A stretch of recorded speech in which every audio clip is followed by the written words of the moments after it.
So what are you going to get? Lane bully? Karma game? I have many questions here. I think the thing that stands out to me is like we have an unusually low AD carry pool now because Parus got flexed the top lane for this drop. So True. I feel like actually trying to prioritize an early AD carry makes a lot of sense here because you've already gotten your Ezreal, your Ashe, your Parus gone. You end up looking at things like Corki, right? Corki, potentially, yeah, your kind of name of the game. Ice is obviously falling back towards like the Misfortunes and the Sivers as well, but like a lot of your champions are going to pinch there, and like especially when it is a champion like a Corki or an MF, you want to play hyper aggressive on that bottom side with those type of picks. So now your Nautilus and your Alistar are gone, so you kind of need to go for your Leonas and these more aggressive, and the Rells, yeah. So it definitely kind of skews the draft, in my opinion, towards that bottom side priority. It's strange because, you know, in LPL, who are also doing best of threes, when you get to this stage, you start looking at things like Kaisers, right? Like you get the Kaiser Rell lanes, you get a lot more dive comps coming out. Here in LEC, we've seen a little bit of Kaiser, but Supa's brought it out, but it's not the most popular pick. Let's see. Again, Dagda talks about priority in bot. Corki seems like it's high on the list. Gwen was not seen last game. Straight away locked in for Myrwn when Myrwn's playing good. It's a good sign. Yeah, Myrwn going to try and get his hands on that. I think as well, there's just very little I can answer for it with the Jace taken away and that Jack's gone. And those are kind of the two cheap picks you'd look to take into it, but looks like 113 on the opposite side. I'm going to try and go for that AP jungler, so opening up maybe the early Corki pick here, so then you can flex it into Ice on that bottom side, but also before nuking that mid lane with the Zyra taken here. Dagda, does Elyoya play Mundo? Let's ask the first question. Because Mundo has been, as shown by Skumond, I mean also by Broken Blade, by the way, in a different context, but it can go pretty well. Yeah, I don't think it's a bad shout here, and it's something that he is hasn't brought out, but definitely he's had a plethora of champions that he's been able to bring to the forefront, so wouldn't be surprised if he has it in his wheelhouse. Not going to be the Corki. I thought they would go with the Corki here, again, just flexibility. But they lose it now. The early pick for the Gnar, I think you can go for the Mundo if you really want to, or at least take your jungle. And then my question is, like, do you end up trying to go for the MF takeaway here? Because when I look at BDS's comp, I think an MF slots really nicely into that. Yeah. So I wasn't sure if they wanted to. Oh, it looks like they might even leave jungle to second rotation and just take support AD carry in this position. You know, it's not common, but Gwen can still go jungle. I'm just going to throw that out there just in case, because it is KOI, and I feel like the flexibility doesn't just end with Myrwn. You know, I feel like this comp in the past has been quite flexible with their champions, thanks to also Elyoya. We'll find out if that's really true, because you're talking about the Misfortune Dagda. The layering there is nice now with the Rell. Yeah, and I think that makes the most sense to just try and set yourself up first, especially when you have the Gwen. That's kind of the answer in a top lane perspective for the Misfortune, because you throw it in the Hollowed Mist, she doesn't get hit. So Movistar KOI already setting up for a pretty nice draft thus far, and now it's what do you want to try and respond with on the opposite side.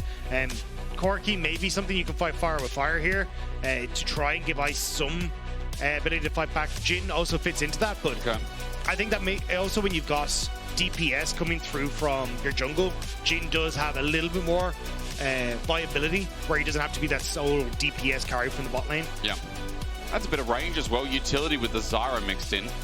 Only thing I'm worried about is that Gnar matchup top Dagda, because we saw Gwen a little bit earlier on, and you know the Gnar didn't really get to pop off. I mean, I don't always feel like Gwen suffers in that matchup, but yeah, we'll pass through that, because for now it's all about these jungle / top lane bans that we're gonna get. Sorry, jungle bans we should see. I think it's the support ban. I think, well, Poppy already taken away here by Movistar KOI. I think you need to ban Braum. Like the answer into the Rell, bullet time shuts down, even trying to like deny Gwen access to the backline is really good.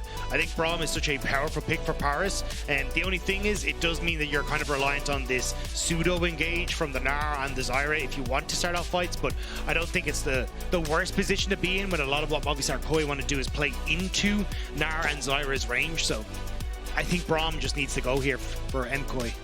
You're right, one final ban to go. Poppy ended up being a flex as well. Surely, Braum, no Leona. So yeah, you're right. I mean, BDS can slam down Braum here, match support Dagda, and then get counterpick for mid, if they so choose, or do they need more engage, I guess is what they're asking. Yeah, I thought with the... So basically you've got the Jhin to open up with the curtain call to give you some slow and engages to start things off, right? But I think as well, the way the Movistar's composition wants to operate is Rell diving in, Misfortune opens up with the ultimate, Gwen comes over the wall as well, and you've kind of got this set, there we go, set opportunity to set up. So I don't think you need more engaged necessarily because of the way Movistar KOI want to play. So I think the Braum gets a ton of value alongside the Zyra in this sort of situation. So nice read by BDS, and then it's just a wait for counterpick on your mid lane. Hang on, much like our ulti, don't just think on a wish, guys. Chill out. It's not going to happen. Yeah. Wait, where do you think Rell's going back? Jungle? Yeah, nice try. Okay, this now comes through. So we got aggro, but is there going to be like an Ari coming through? Especially when you already talked about the Braum. How annoying is it to get a mid-jungle pairing here when things like Braum exist, when Zyra exists? Silas? Not a bad one. Yeah. It also gives you kind of more follow-up engage. Aurora does kind of work as well, but I think Silas blind can be a little tough. Yeah. Although, to be fair, most of the bad matchups are kind of out with Talia and Azir gone. Azir not even being that bad, but I'm going to go with the Aurora instead for what I imagine is the Jojopyun in that mid lane. I was going to say it's going to be Corki mid now. You know, we went through the Corki, a strong AD mid where Zyra is the only AP threat, Dagda, because this is what Zyra jungles love. They love being the sole threat. You have to itemize for 2 because Zyra does so much damage.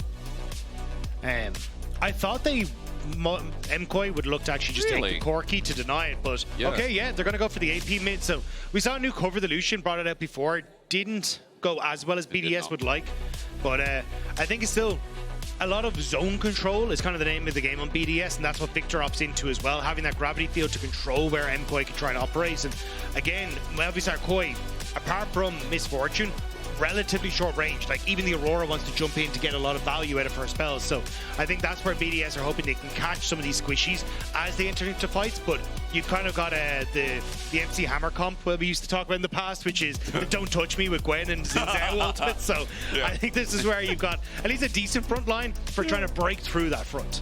MC Hammer comp. The only thing we need is Jace just for the dance, you know? That's crazy. I always talk about this. Our audience probably don't know what that song is because they probably know some remix version. There's probably some garbage trash. That's what we're in the theme of doing these days. Did you know that? What? We just remix songs. There's this song going around on all the short form content that's like a mixture of like Never Gonna Give You Up and Jake, then I hate to tell you this. What? But that's what we've been doing for thousands of years. Dude, we do remix songs. Nothing is original. Everything's a remake. But nothing's as good as the original. See, you just got rickrolled on air, everyone at home. I said the name, you thought about it. That brain rickroll. Yeah, and now you've lost the game as well. But we'll have to find out if BDS are going to lose this game because they are up a creek and they need a desperate paddle as we move ourselves on into game number 2.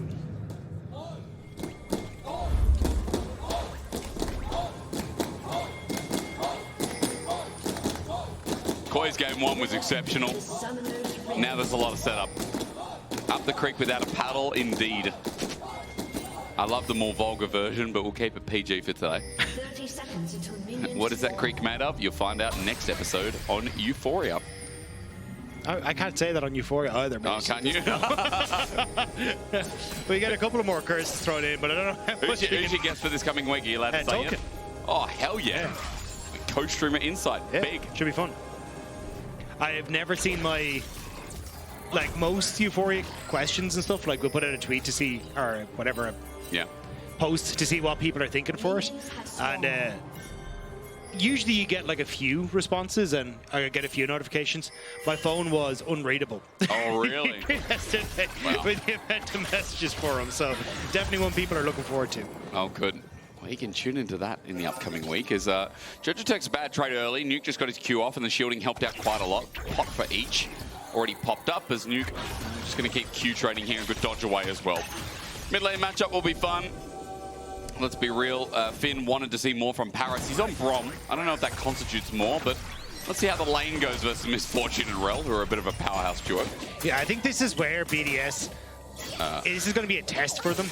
Oh, good trades as Myrwn pops Conquer. No level 2, so they can't use the snip property, but this is kind of where the change for Gwen is actually going to benefit a lot in this matchup. Yep. Because you do get that extra range. Your E cooldown is much shorter than it used to be. So getting these trades is much easier. And plus, obviously, the extra damage that you get on each auto just makes things significantly easier for Gwen to try and manage this early matchup. But I do think for BDS, this composition is something that they're, in theory, and the way we've seen them play, may struggle with. Yeah. Because it is a composition that you need patience on. It's about controlling space. It's about trying to draw Movistar KOI into you and then slamming down a bunch of those zone controls. So BDS, yesterday against Heretics, saw them do exactly not that. Yeah. So this is where I think this is a bit of a test to see how much they have learnt from yesterday. And I think when Irrelevant is a big part of that comp as well, when he's a top laner who's not performing like he was last year. Irrelevant was someone we were very high on. We talked about him being top 3. But this year so far, he's been really quiet. We'll say that as well. He just hasn't been performing to those expectations. All in and bot in the 2v2. While I'm yapping away, Parus might have found an angle here, and Ice is getting good damage in response as well. But Parus gets a little bit low. Alvaro can say the same thing. Both pots are popped. The only difference is Parus has won in inventory, so that's beneficial at BDS.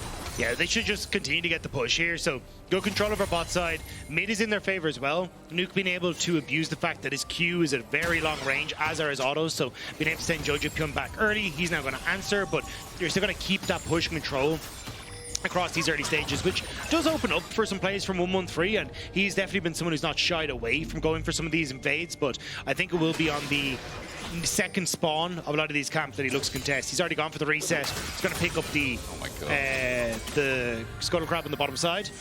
And now maybe looking to help out his bot side. Well, at least one lane for BDS would be good, because top is a nightmare right now as minion waves stacking up. Okay, Ice on his 4th shot. They're looking for Alvaro here, and Parus is going to Winter's Bite flash away immediately, and Alvaro is okay. Survives the concussive blows, and Parus is out of there with the heal, while meanwhile Myrwn took a bit of damage. Looks like a turret shot as well, but it's an easy kill. Elyoya dives it so nicely. Doesn't take that final killing blow, and first blood exists top. He just stacks up the 3 Talon Strike on the creep, so it's an immediate pop-up in the air of Irrelevant. Doesn't get to flash, doesn't get to play the game, and only gets to go back to a green screen. That's the difference right now. 15 CS at 4 minutes. The wave was crashing, so I'm assuming some of that will be picked up, but 400 gold lead when Myrwn wasn't even the one to pick up the kill. 300 now for Elyoya, because he was with Tunneler and inventory. And this is what we're talking about. Yes, on SK he was insane, but this year on BDS has not been the same Irrelevant that I got excited about with, you know, my debut to LEC being like, wow, this guy's a real talent. Elyoya making short work of him. Especially when this is the matchup you opted into, right? Yep. So you were the one that counter-picked the Gwen with this Gnar, and it just hasn't quite had the impact that you want. And now the early kill going across as well, going to help out massively for Movistar KOI, but Parus still wants to try and get active, same with 113, but Alvaro here to cover. X-Flash in, Jojo is low, but the setup is good. Nuke gets executed, flash away, Jojo almost dying. Nuke is closer, the Winter's Bite slows him down, and Alvaro will be stunned on the double as flash forward from Elyoya. That was smooth criminal behavior. Nicely done by Elyoya to finish him off. Parus trying to keep the wave out from underneath the tower, but Movistar KOI going to have absolutely none of it as 113 appears from the jungle. Audacious charge again, Elyoya going to take the concussive blows, flashing away, or rather Alvaro crashing down away. 113 has joined in, but he's not doing too much damage. Here's a Jhin on the horizon. Ice just Wing in the middle of nowhere, but in the end, the wave doesn't crash, gets a little bit close, but Parus, I guess, did his job. Yeah, a bit more of a lackluster flourish than anything else from Ice. He wasn't quite able to get anything working, but now with the resets needing to happen for Movistar KOI, imagine BDS could maybe look for something towards the Dragon, although 113 hasn't reset in a while, just picking off his Faded Ashes there, so wanted to make sure he's a little stronger. That's a very good item in the early stages for your AP junglers. Well, KOI continue clearing vision out of bot. The pressure is on onto Ice as Supa using this pushed up wave to do exactly that. Now top, 6 is hit by Myrwn first, by the way, and although a couple of CS was gained, Myrwn's threatening. The only reason he's not really sending it out right now is because he's low on mana. Probably going to have to TP back here, Dagda, and see what he can do as Elyoya setting up topside grubs. Yeah, gonna reset, get the mana, and then be able to help out with Elyoya. Elyoya just trying to get one of the grubs, it seems like, for the moment. Saw 113, saw that his mid laner was roaming bot side, so a little uncertain as to how many members of BDS may try and answer, but with Jojo coming back and now Myrwn TPing into that top side, I think this should be an immediate turn after he finishes his grub, or his grump on towards the Void Grub. Yeah, I mean, that timing works as well because Myrwn, he's going to get Gnar'd back, but the Mega Gnar timer for Irrelevant won't sync up with a potential grub contest either. Bot now pinged out, already started out by Parus. He's just going to clear the ward, and Dagda 113 is bot side, so Zyra on Dragon seems like the next alternative. Yeah, there's no real push at the moment for BDS. They've kind of been on this constant rotation of resets. You saw 113 go for the reset, then Irrelevant has to reset, now your mid lane has to reset. So you're not really in a position to contest for a lot of these. Elyoya has now transitioned down to this bottom side as well, so it looks like Elyoya kind of just looking to match 113 in these early stages.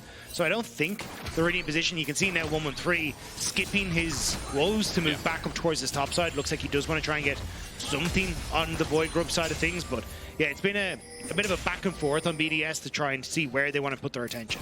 I'd love to see when we get towards that wave top, if there's any opportunity to stop Myrwn in his tracks, because the other problem with it is Dagda, even though Gwen's late game scaling has been halted a bit, it's still there. Like, Gwen still scales like Gwen. But like, how does 113 help out? He walks into lane, Gwen hollow miss. Gwen is immune. And then you walk away. Very, very valid point. So you kind of need Irrelevant to be hitting this Mega Gnar for him and then going for it. But the wave is now crashing under the tower. He's about to turn Mega, so your timing window isn't really there. So you can see instead, 113 now has gone towards the top side, clear that out, moving back down towards this bottom half of the map. But Elyoya's already started up Dragon with the push he has in boss and mid, so you're not really in a position to contest this.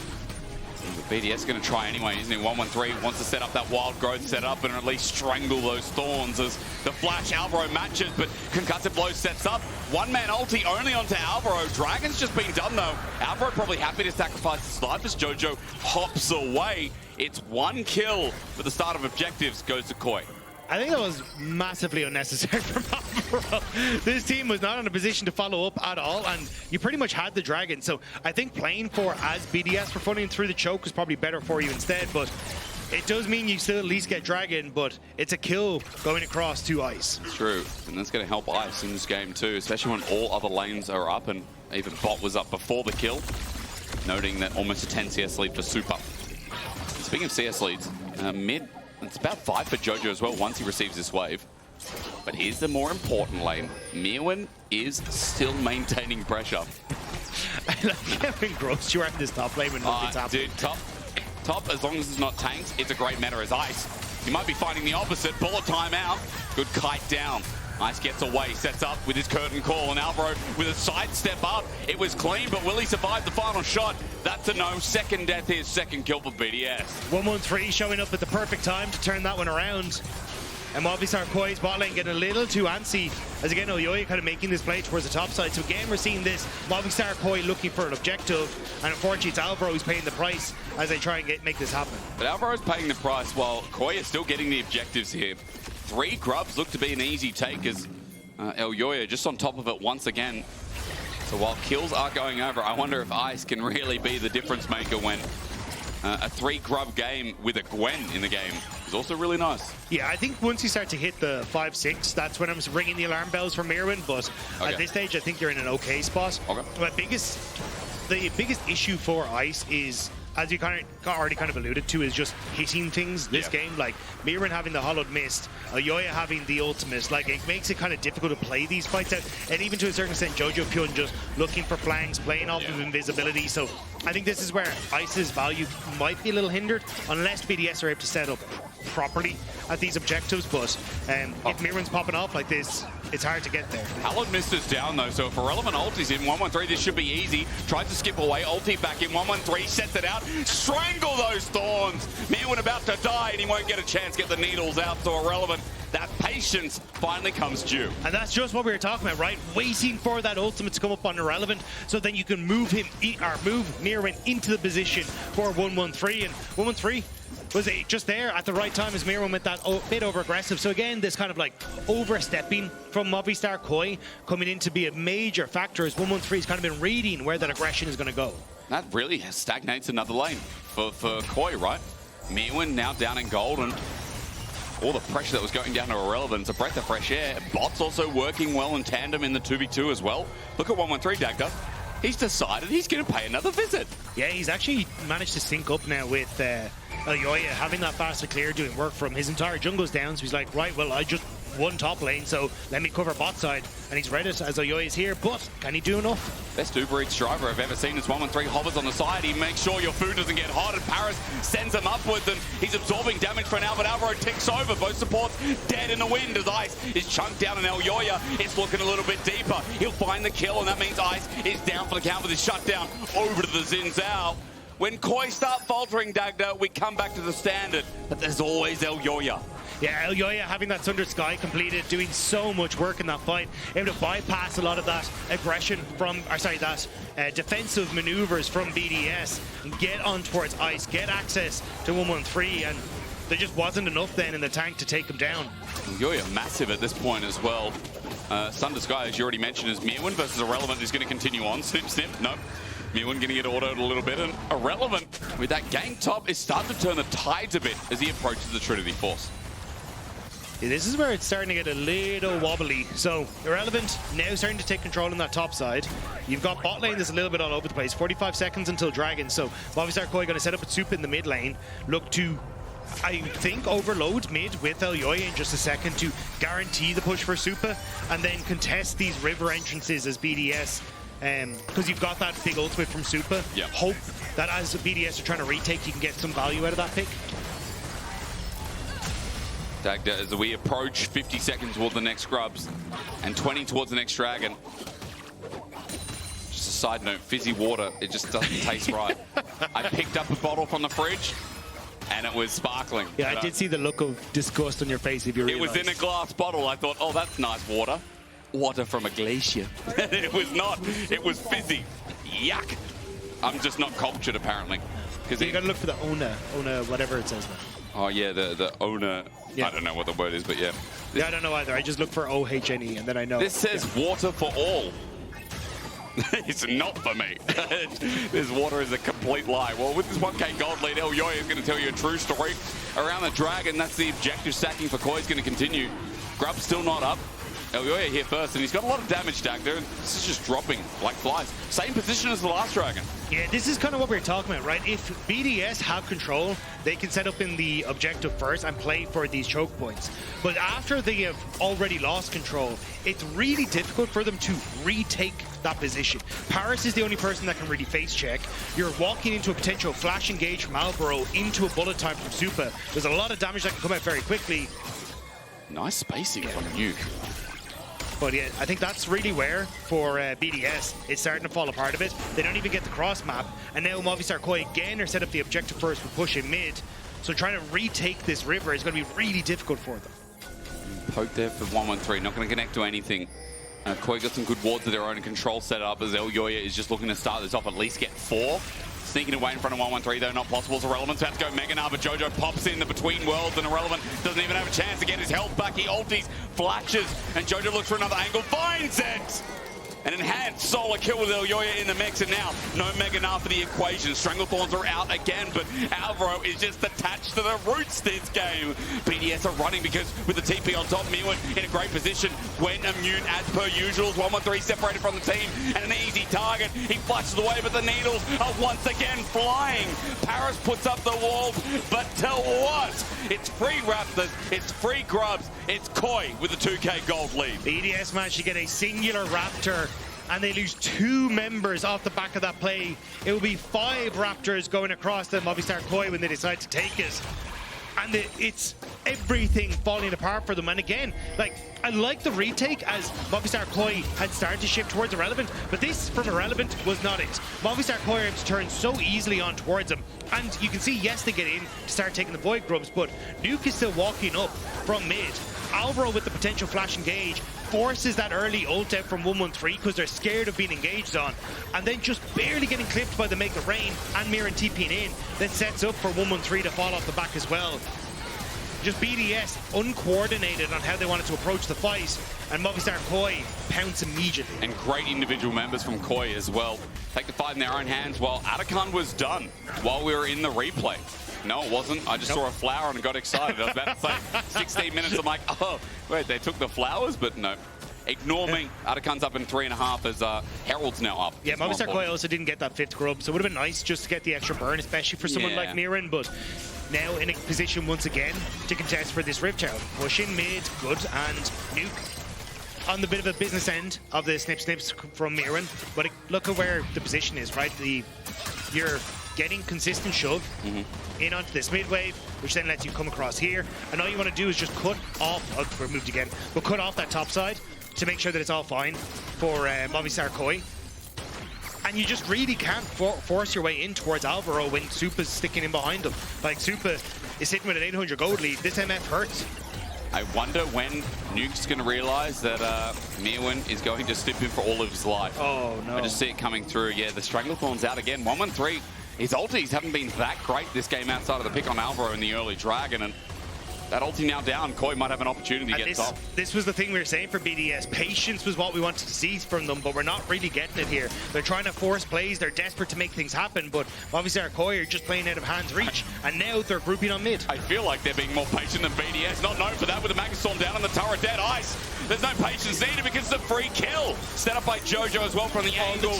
KOI are working well together as Nuke drops the Chaos Storm, but Supa too healthy to care as well. He teleported in. He's going to open up bot. It's going to be a turret trade, but 2 kills back in the pocket for KOI. Yeah, the TP from Nuke into the middle of Movistar KOI. Second time this series, he thought he was going to be safe.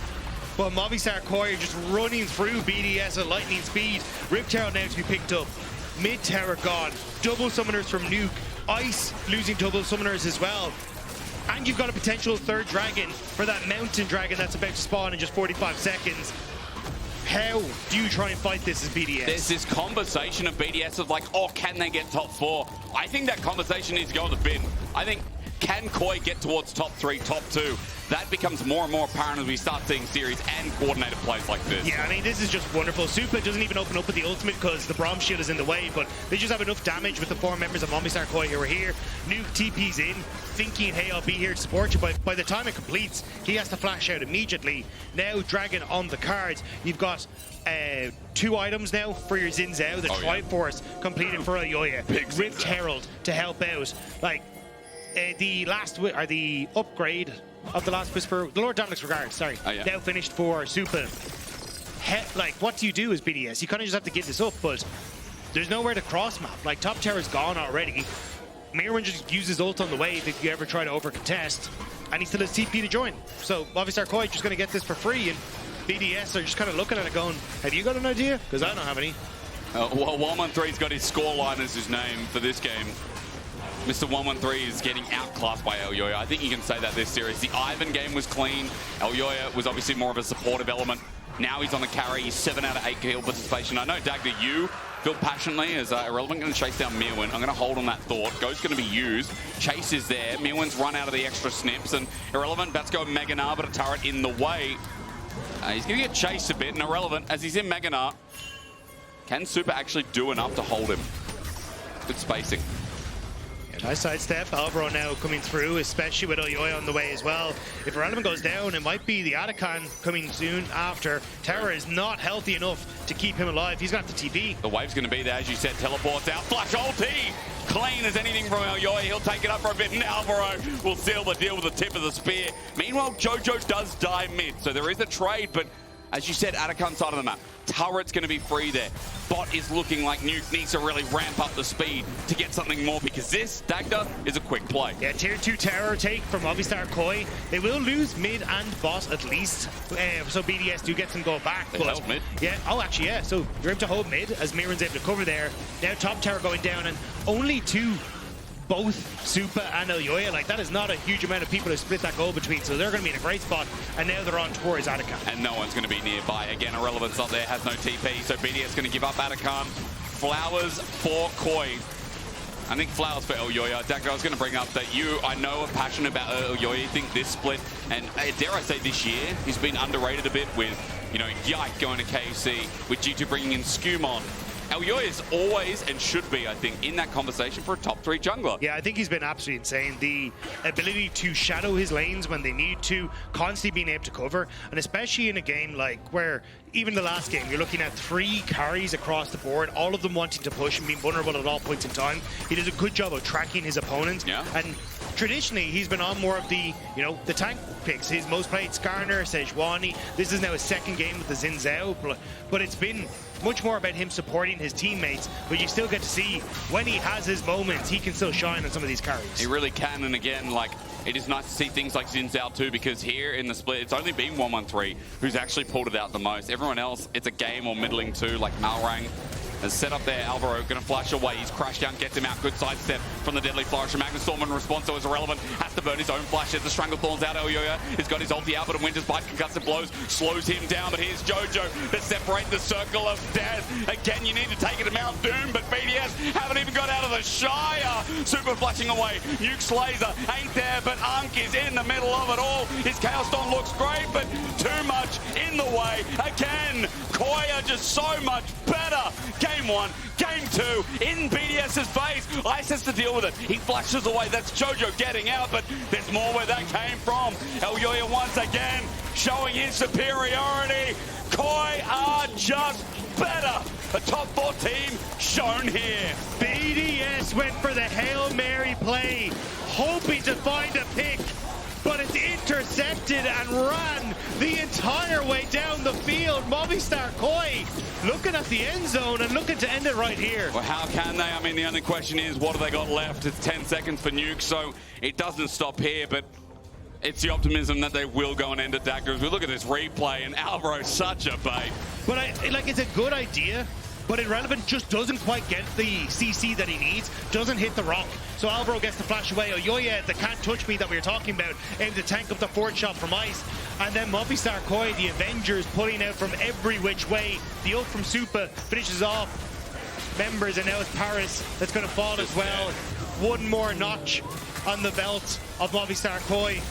And now, like, Dragons in a minute's time, and they're going to lose more. And 113 came in thinking he could do it, but again, Dagda, we better call MC Hammer because Elyoya pulling the copyright. Another kill and another notch, as you said, to add onto the belt. Irrelevant running for his life, but Jojo is about to find him in range. Slow is good, but Irrelevant staying away from the base is also a good thing for KOI. I mean, he has his TP up shortly, but I don't really know if he's going to get enough time to get away. Jojo still chasing him down. Should have the between worlds to hop over. There it is. Ah! The tower shots? Maybe he executes. One? No. No, Irrelevant still running. Elyoya is going to find him.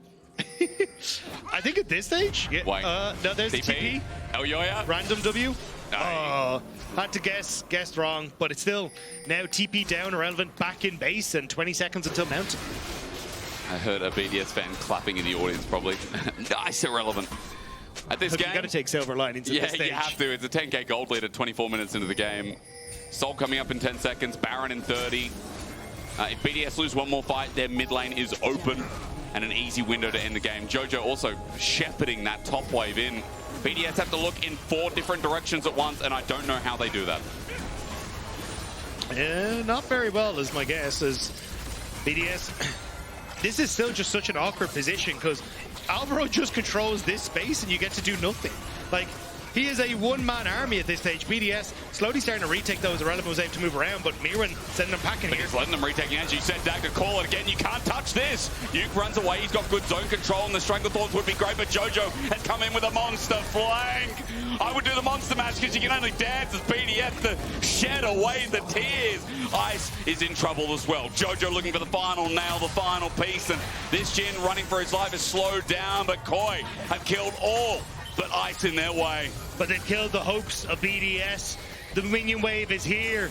They're running past the tower, the Nexus in their sights. There should be no doubt KOI have shown up against Team Heretics, now against BDS 2-0 fashion. If you're looking for a team to root for outside the big 2 of KC and G2 right now, KOI is where you find the faithful. Looking damn clean here in week 3.